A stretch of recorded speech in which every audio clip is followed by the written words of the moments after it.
What is up, my beautiful people? I am back with another movie review. Now, I don't know if this says something about me or if Amazon is being shady because they recommended, because like how they have a For You little slot where they show movies that they think you would like. And so, this is another, I think, a Lifetime movie. I'm not sure. But it's called A Mother's Nightmare. And I just did a review on A Wife's Nightmare. I'm gonna like link it up here somewhere. Um, so I think it's like in that frame, but they're 3 years apart. Anyway, so trigger warning, trigger warning, trigger warning. This movie is about suicide. There is a lot of talk of suicide. So if that is one of your triggers and you are uncomfortable, please do not watch this video. So let's get started. So this movie starts off with an ambulance like rushing through the streets, and then we have a girl standing outside of a church with flowers, and we see that as she walks in, there's like a what are those things, like a little poster board of a young man, and obviously he's the one that died. And when she walks into the funeral, people like just stop and stare at her because it's just like, what is she doing here? And the mom is laid on top of her, I was trying to say husband, her son's casket, and she's crying. But when she sees the young girl, she is furious. And the girl is like, I loved him too, and it's just like, but this tall man, I don't know if he was security or what, because he just came out of nowhere and like took her out. And she's like, get your hands off me. And he pushed her out the door.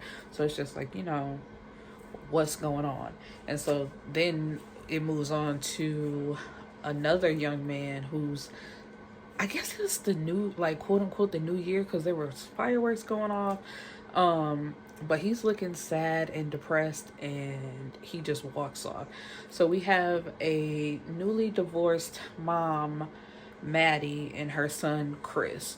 Chris just broke up with his girlfriend, and he's very depressed about it. And the young girl from the funeral, her name is Vanessa, and Vanessa is what are they called, an orphan. So she had to be moved again, and she's been moved multiple times. And her caseworker tells her the police couldn't tie you to the case, so but you have to be moved again. So it's just like, what is this girl into that they would think that she has something to do with that young man's death? So Vanessa is moving to where Chris and his mom stay, and when she starts like school, her first day, she's standing outside smoking a cigarette. She pulls her shirt down like to show all of this, obviously to get somebody's attention. And it's one guy, but she doesn't really like him. And then she sees Chris, and like something just sets off in her eyes. And Chris also looks like the young man that just passed. So it's obvious she got a type.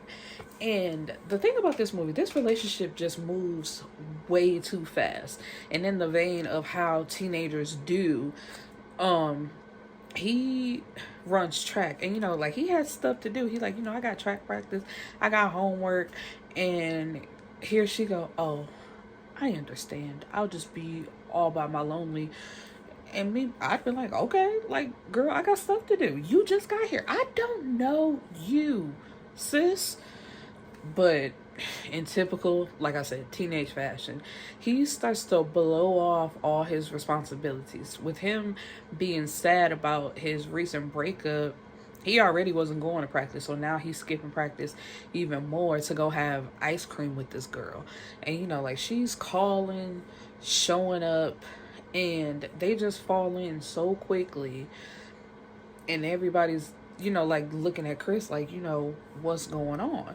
And what, she shows up to his house. She lies about her family, because she just says she makes it seem like she's just a regular girl that just moved here, but she actually has foster parents that nobody ever sees because they don't exist. And she lies and says that they lock her out a lot so she can stay at his house. She's always calling, and she tells him her story of how her mom committed suicide and left her when she was a little girl. So she's been torn up about that. And Chris tells her, his dad used to be an alcoholic, and I believe he abused um his mom, so he doesn't drink. He doesn't want to drink. What's the first thing that she does? Offers him alcohol. And this is the thing about teenage, because he tried to fight it at first. He was like, I told you about my dad, like, I'm not drinking. And she's like, oh, come on, you can have a little drink. It's like, that should have told you something right there. Like, girl, I said no. Like, don't ask me no questions, and I'm telling you no. But he gives into peer pressure and drinks with her anyway. So on her arm she has a bunch of cuts, obviously from cutting herself, and she tells him it makes her feel better. And throughout this time, the mom, Maddie isn't mad enough for me, because it's like one day she comes home to find them in the bed together, and Chris is like, that was another, woo, I'm telling you, I cannot stand kids. Another thing, he kept saying, I'm 16. It's like, okay, you 16. You're not grown, though. Because anytime she would tell him to do something, you can't tell me what to do. I'm 16. Like, I will chop you in your throat. Like, don't play with me. But yeah, when she saw them in the bed together, the only thing she does is tell Vanessa, Chris and I usually don't entertain our guests in our bedrooms. We do it in the living room. It's like, girl, what? Why you not beating him upside his head and smacking her and telling her to get out your house? The fact that you caught them in the bed together, like, how is this not a problem? We don't entertain our guests in the bed. I'm like, girl, ugh. I get so annoyed. Like, what? And that's the thing about watching these movies, which I believe it is a thing in white households. Like, y'all don't get upset enough for me. Like, okay, you ain't gotta abuse your kids, you ain't gotta whatever, but it's just like, y'all let too much slide and just let y'all kids talk to y'all crazy and whatever.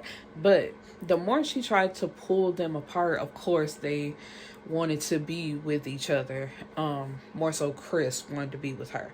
And at some point he does start to pull away, because she's too intense. Like, she's showing up everywhere where he is. It's almost like he can't breathe without her. So they take a break. But with that break, she calls him and tells him, just come over one more time and let's talk. So he does. And she gets him drunk, like wasted. And he just sleeps it off, but he can't remember what happened. She's not accusing him of rape. And it's like, that's another thing. Like, y'all not, where am I going with this? Make sure I say it correctly. It's like, it's too many real rape cases for you to falsely put out an accusation like that. And it's like, during that time, everybody turns their back on Chris, because it's just like, you want to believe a woman or anybody when they say they've been raped. But it's like, the fact that it wasn't true, and Chris basically been there his whole life, and it's just like, damn, this girl come now, don't nobody believe me. Like, his friends stop hanging out with him, telling him, our parents said it would be best if we didn't hang out until all this dies down. So it's just like, he ain't got nobody. He is feeling so alone. So you take that with somebody who was already depressed, and now you throwing this charge on top of it. It's like, it's a recipe for disaster. And so, but she calls him and tells him, I miss you. I miss how we used to be. Can we just meet up one more time? And he says, I want to be with you, and I miss you too. And it's just like, time out. Even as a teenager, you have common sense. You do. It's like, you don't get everything right because you are a teenager, but it's things in the back of your mind or even in the forefront, and it's just like, that don't seem right. Because I'd have been asking, like, so why did you accuse me of raping you, but you want to be with me? And it's just like, And she just and that was the thing, when the detective got involved, they told both of them, don't talk about this anymore. But I believe they kicked him out until this was over with, because didn't nobody want to talk to him at school, and he was kind of getting harassed. Because what's the one thing she did? She went straight to school and was like, they told me not to talk about it, but he did da da da da da da da. And she got a whole crowd around her as she's telling this story. So it's just like, why didn't she get in trouble for that? Because that had been the first thing I mentioned, after I swore my innocence. It's like, I thought we weren't supposed to talk about this, and now she got everybody looking at me like I'm crazy. This is supposed to be a private matter. And after the accusations of him raping her and think about meeting up with her, he's walking one night, to clear his mind, because he's been cooped up in the house. He's like, I just need a minute. So while he's walking, here go a group of people with hoods on, with bats, just running after him. So they beat him up, break his leg, and he ends up in the hospital. But he tells the detectives he didn't see their faces because they had the hoods on. But it was a guy that Vanessa knew from her, I'm going to say old neighborhood, because I thought it was like a different state. But for her to be walking and this guy meet up with her, because he was almost implicated with her last boyfriend and what happened to him. And although he committed suicide, they thought it was foul play with that. And so now he walking on crutches, and now Maddie wants to figure some stuff out. She's just like, I gotta find out what's going on with this girl. So she starts, looking into Vanessa, learning that she really ain't got no foster parents. The house that she claimed is hers ain't really hers. And she finds out about her previous boyfriends and, what she does to them. And she talked to one mom who told her there was a ring that Vanessa gave Chris that she saw in a picture from the other boy. And she claims that it's her father's ring. But, when they found the last boy, the ring wasn't on him. And, of course, Chris has it now. So it's just like, how did she get the ring back? And she goes to get Chris and take him out to the lake. And, she was trying to get him to drink alcohol, but he said, no, like I told you, I'm not drinking anymore. So she puts drugs inside of a pop bottle. And he is higher than Giraffe. And she pulls out a blade, and cuts herself. And he's high, or high. And, because how you gotta play the part. He's like, what's that? Just acting like do you see the birds up there? Look at how they fly. It's just, sorry. It ain't supposed to be funny, but that acting was mad. But yeah, she was like, it doesn't even hurt. You should try it. So she gives the blade to him.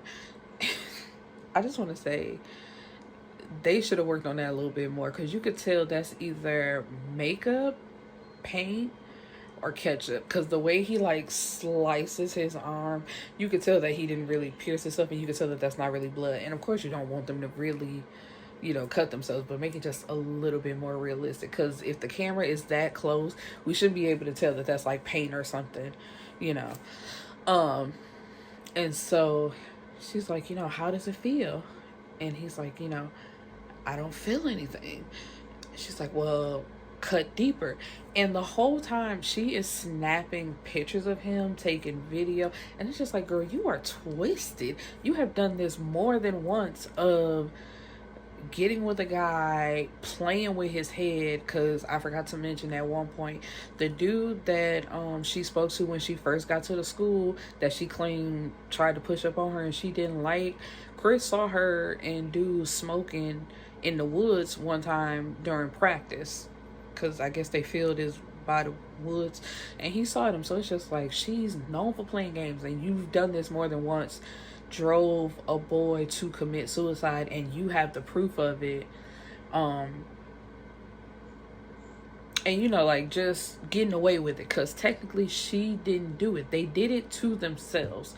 So there's nothing, she can't get in trouble for that.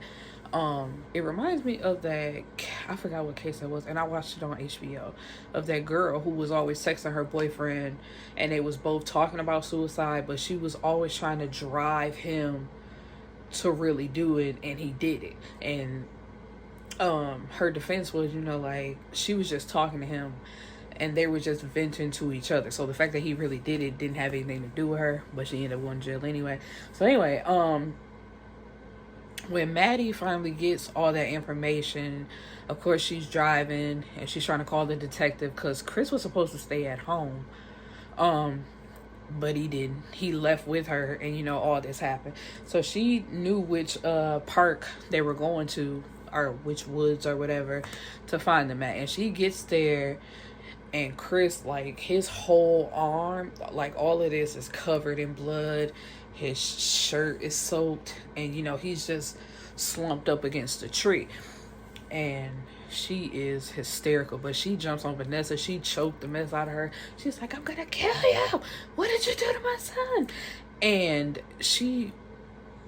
what did she do? Maddie took off her, she had like a cardigan, and she was trying to wrap it around his arm. And Vanessa pushed her and said, no, let it happen. And it's just like, girl, she got on top of that girl and she was choking the life out of her. But of course the detectives came and pulled Maddie off and arrested Vanessa. But that girl, and she hit.